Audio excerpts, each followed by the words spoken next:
పరలోకంలో ఒక అపవిత్రాత్మ అనగానే ఆశ్చర్యపోతారు కదా!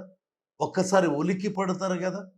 దేవుని గ్రంథంలో గమనిస్తే దినవృత్తాంతముల 2వ గ్రంథం 18వ అధ్యాయం 20వ వచనములో యెహోషాపాతు ఆహాబు రాజు కలిసి యుద్ధానికి వెళుతుండగా ప్రవక్త అయిన మీకాయాకు కలిగిన దర్శనం.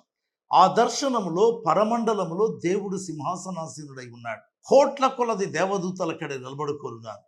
అందులో 20వ వచనం చెప్తుంది, అప్పుడు ఒక ఆత్మ వచ్చి యెహోవా ఎదుట నిలవబడి నేను అతన్ని ప్రేరేపించదనని చెప్పగా, ఎవరండి ఆ ఆత్మ?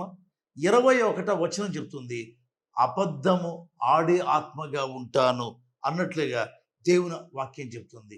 అబద్ధమాడే ఆత్మ ఎవరండి? దేవదూతనా? దేవదూతలు అబద్ధమాడరు కదా! మరి ఈ ఆత్మ ఎవరు? చాలా ఆశ్చర్యంగా ఉంది కదా! యోబు గ్రంథం 1వ అధ్యాయం 6వ వచనంలో దేవదూతలు యెహోవా సన్నిధిని నిలుచు దినం ఒకటి తటస్థించింది. అది దేవదూతలు నిలబడే దినం అండి. మరి అపవాది ఎలా వచ్చాడు? అది కూడా వారితో కలిసి.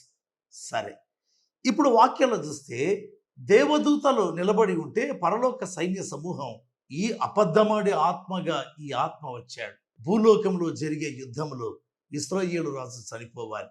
అది దేవుని చిత్తం. ఆ దేవుని యొక్క సంకల్పం నెరవేర్చేదానికి ఈ అబద్ధమాడే ఆత్మ బయలుదేరాడు. చాలా ఆశ్చర్యంగా ఉంది కదా!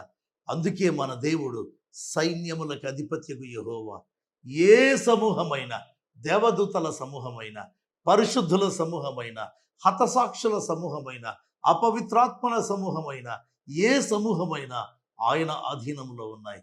ఆయనకే భయపడి ఆయన రక్షణలో కొనసాగుదాం. ఆమేన్.